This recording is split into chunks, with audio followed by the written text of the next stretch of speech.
नमस्कार साथियों। Assistant professor exam के लिए आरपीसी ने डेट डिक्लेयर कर दिए हैं और आपका जो कॉमन पेपर है जिसको हम लोग बोलते हैं पेपर थर्ड आपका 7 तारीख से शुरू हो रहा है और 8 तारीख से आपके जो ऑप्शनल सब्जेक्ट शुरू हो रहे हैं।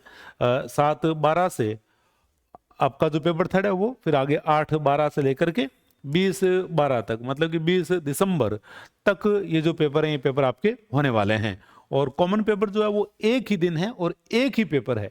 ऐसा नहीं है कि जैसे फर्स्ट ग्रेड में हो रहे थे group A B C D, इस प्रकार का नहीं है। केवल एक ही पेपर है और जो पेपर होना है आपके 7 तारीख को, और 7 तारीख को ये एक ही पारी के अंदर है और 12 से 2 एक ही पारी के अंदर ही पेपर है। फिर जो सब्जेक्ट के पेपर है, सब्जेक्ट के पेपर 2 पारियों के अंदर है। सब्जेक्ट के जो पेपर रहेंगे आपके सब्जेक्ट में हम देखते हैं कि एक पेपर फर्स्ट और पेपर सेकंड, क्योंकि जो पेपर थर्ड है, पेपर थर्ड तो सबका ही कॉमन है, जो सबका ही 7 तारीख को होगा। फिर ये बाकी पेपर 2 पारियों में होंगे और जो एक पहली पारी है वो होगी आपके 9 से 12 और दूसरी पारी होगी आपके 2:30 से 5:30 और बाकी कितना पहले जाना है वो आपके प्रवेश पत्र में मेंशन होगा। अमूमन हम देख रहे हैं कभी 2 घंटे पहले बुलाया जा रहा है तो आपको 2 घंटे पहले ही जाना है। और यदि आपका सेंटर यदि देखते हैं किसी और जिले में, यदि संभावना यही है कि जो पेपर सेंटर है सब्जेक्ट के जो रहेंगे वो जयपुर और अजमेर में रहें, इस प्रकार की संभावना है। हो सकता है कि सेंटर जो है वो जिलेवार करें, लेकिन इस प्रकार की संभावनाएं कम है। संभाग मुख्यालयों पर ये पेपर होने हैं आपके। तो पहली पारी 9 से 12 और दूसरी पारी रहेगी आपके 2:30 से 5:30 और ये आपके कॉमन पेपर। फिर अब तक आप लोगों के पास में भी ये सूचना आ चुकी होगी, 8 तारीख को हिंदी का पेपर है, जैसे हमेशा होता है। और हमेशा हिंदी का जो पेपर वो जल्दी ही होता है। हिंदी वालों की हमेशा शिकायत रहती है कि हमारा पेपर बहुत जल्दी होता है। तो फर्स्ट पेपर के बाद में पेपर थर्ड के बाद में सीधा हिंदी के पेपर है। फिर 9 को पॉलिटिकल साइंस है और हमारा हिस्ट्री का जो पेपर है वो होने जा रहा है 10 दिसंबर को।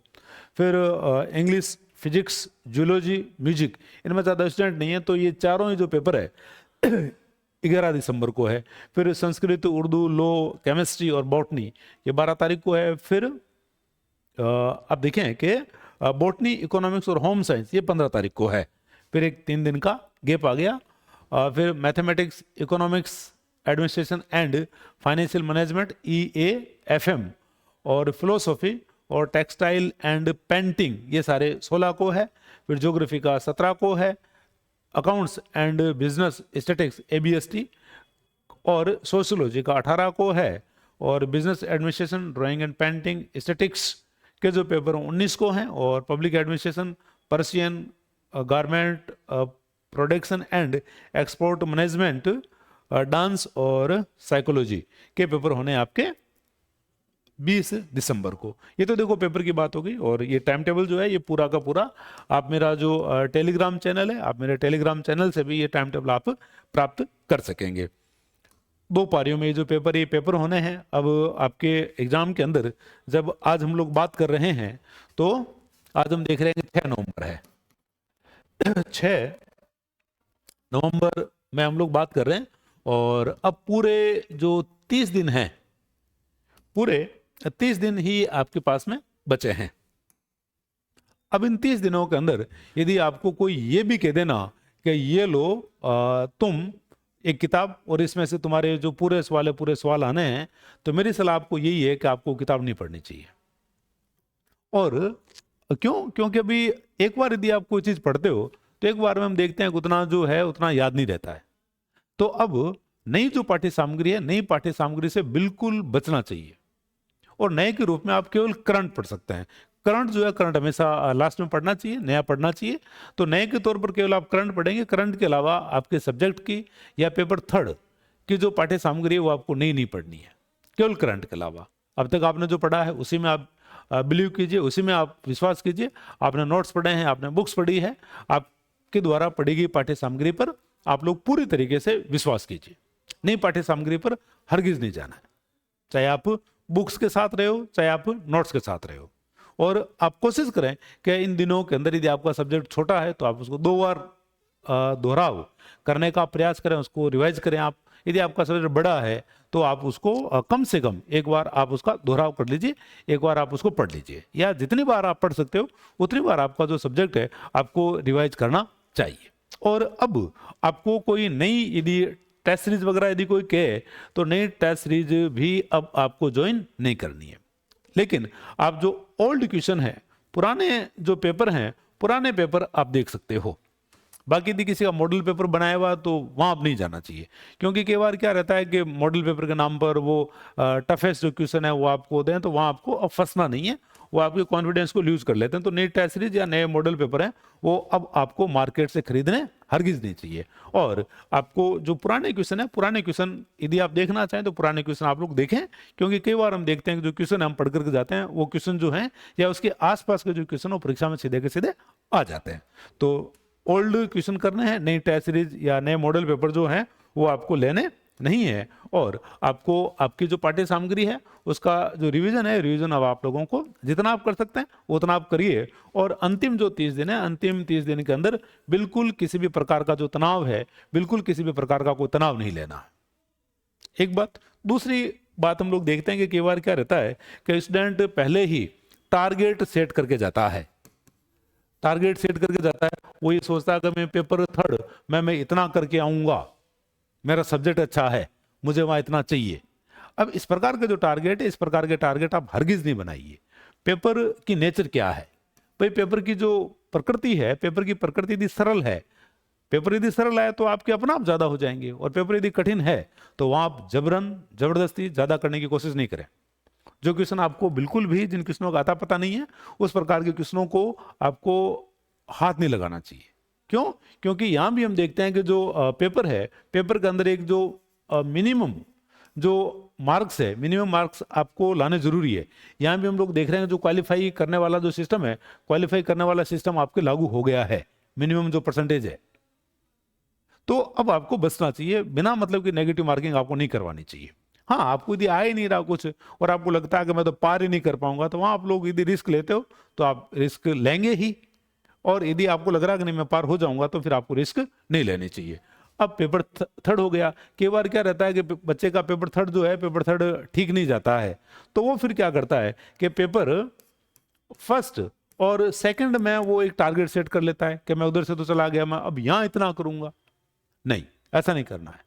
यहां भी आपको पेपर की जो प्रकृति है, पेपर की प्रकृति आप लोगों को देखनी है। तो बिना मतलब का कोई जो टारगेट है, बिना मतलब का टारगेट आपको सेट करके नहीं जाना चाहिए। जैसा पेपर है वैसे आप अपने जो सवाल है वैसे आप अपने सवालों को करके आइए। ये 3 बातें ये रही हमारी। फिर आप देखो कि अंतिम समय है, अंतिम समय में जो तनाव है, आप तनाव नहीं लेंगे बिल्कुल भी। अतिरिक्त तनाव लेने की आवश्यकता नहीं है। जैसे चल रहा है वैसे चलते चलिए। परमात्मा पर या जिस सत्ता को आप मानते हैं आप उसमें विश्वास करिए, और आप ये मानिए कि हमारा जो सिलेक्शन है, हमारा सिलेक्शन हो जाएगा। इस भाव के साथ में आप यदि तैयारी करते हैं तो आपका जो सिलेक्शन है, आपका सिलेक्शन परमात्मा करवाएगा ही, निश्चित ही करवाएगा। तो तनाव जो है, तनाव को आप लोगों को मैनेज करना है, तनाव आपको बिल्कुल नहीं करना है। और अपना जो खान पान है, अपने खान पान पर आप लोग फोकस रखिए, अच्छा खाइए और भरपूर नींद लीजिए। भरपूर नींद का मतलब यहाँ पर्याप्त नींद से है। पर्याप्त जो नींद है, पर्याप्त नींद आपकी होनी चाहिए। पर्याप्त नींद लीजिए, अच्छा खाइए, रिवीजन जो है, रिवीजन आप प्रॉपर कीजिए। उससे क्या है कि उससे आप अपना जो प्रदर्शन है, आप अपना प्रदर्शन ज्यादा अच्छा कर पाएंगे।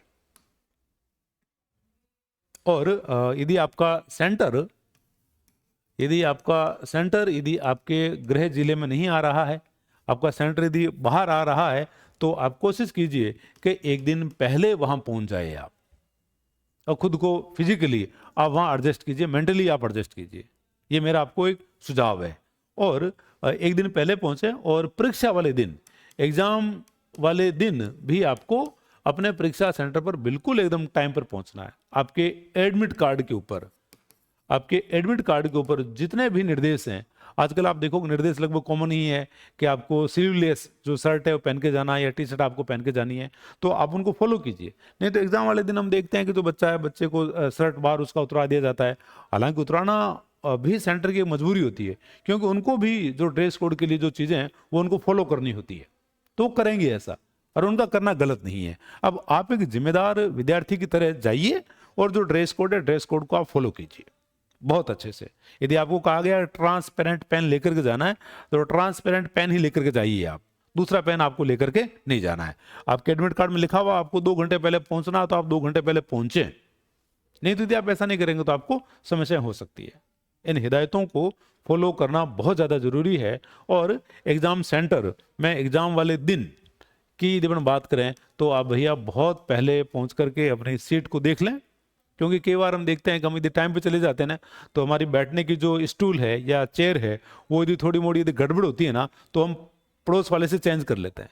वो तभी हो पाता है जब हम समय पर गए हुए होते हैं, और नहीं तो यदि हम लेट जाएंगे तो जिसकी खराब थी वो हमारी जगह रख देता है, और आप हड़बड़ा के जाओगे तो फिर समस्या रह जाएगी। हालांकि अब आरपीसी ने क्या है कि ऐसा किया हुआ है कि आपको टाइम पर ही जाना ही होता है, नहीं तो आपकी एग्जाम हॉल में एंट्री नहीं होती है। तो आप एग्जाम जो है अपने टाइम पर जाइए। ये जो 30 दिन है इन 30 दिनों का भरपूर आप उपयोग कीजिए, जितना आप उपयोग कर सकते हैं। और जिनके एग्जाम दूर हैं, जिनके एग्जाम दूर हैं, जैसे मान लो कि जो ड्राइंग और पेंटिंग वाले हैं या पब्लिक एड वाले बच्चे हैं या इकोनॉमिक्स मैथमेटिक्स वाले ये जो बच्चे हैं, तो इनका पहला जो पेपर है वो 7 को हो जाएगा। और बाकी उनके पेपर जो है जिनके 17, 18, 19 या 16 को जिनके पेपर हैं, या तो ये वाले जो बच्चे हैं या जिनका 15 का पेपर है, तो उन बच्चों को क्या है कि अपने लास्ट के जो 7 एक दिन होंगे, एक सप्ताह जो होगा, उस एक सप्ताह में आप अपना सब्जेक्ट छोड़ सकते हैं। क्योंकि आपके फर्स्ट पेपर या जो पेपर 3 है कॉमन पेपर वो 7 को जाएगा, और फिर आपका जो पेपर है वो होना है सीधा 20 को, 19 को, 18 को या 17 को हो रहा है। तो वो एक बार यदि लास्ट के वीक में यदि सब्जेक्ट छोड़ भी देंगे तो वो बाद में अपना जो सब्जेक्ट है अपने सब्जेक्ट को रिवाइज कर लेंगे। अब हिंदी वाले सोच रहे हैं कि हम तो ऐसा नहीं कर पाएंगे। भैया आप ऐसा नहीं कर पा रहे हो तो आपका जो कंपटीशन वो हिंदी वाले के साथ है, तो आपको ऐसे घबराने की आवश्यकता नहीं है। क्योंकि ऐसे नहीं है कि भाई आपका रन का कंपटीशन है, ऐसा नहीं है। आपके सारे जो विद्यार्थी हैं, आपके साथ के जो विद्यार्थी हैं जिनका आपके साथ में कंपटीशन है, वो सारे 8 तारीख को ही पेपर दे रहे हैं। और जिनका पेपर एकदम बिल्कुल नज़दीक है, जिसका 8 को ही है, 9 को ही है, 10 को ही है, तो उन विद्यार्थियों को क्या है कि अपने जो तीनों जो पेपर है 3rd, 1st और 2nd, वो तीनों पेपर ही उनको साथ लेकर के चलने चाहिए। इस प्रकार की जो रणनीति है, इस प्रकार की रणनीति आप बना सकते हैं। अब हिंदी वाला अपनी जो तुलना है या हिस्ट्री वाला अपनी जो तुलना है वो बाकी सब्जेक्टों के साथ में नहीं करे, क्योंकि सारे जो सब्जेक्ट हैं, सारे सब्जेक्ट अपने आप में अलग अलग हैं। तो ये मेरी कुछ हिदायतें हैं जो पर्सनली मेरा एक्सपीरियंस है, जब मैंने एग्ज़ाम दिया था तब की बातें हैं। तो आप इन बातों को फॉलो कीजिए। और अभी तक अपने पास में 30 दिन का समय है, तो रिवीजन में आप इस समय को आप लगाइए आप लोग। बहुत सारी शुभकामनाएं आपके एग्जाम को लेकर के। हो सकता है कि जब आपके एडमिट कार्ड जारी हो तब हम एक बार और बात करेंगे। पुनः आप लोगों को खूब सारी शुभकामनाएं।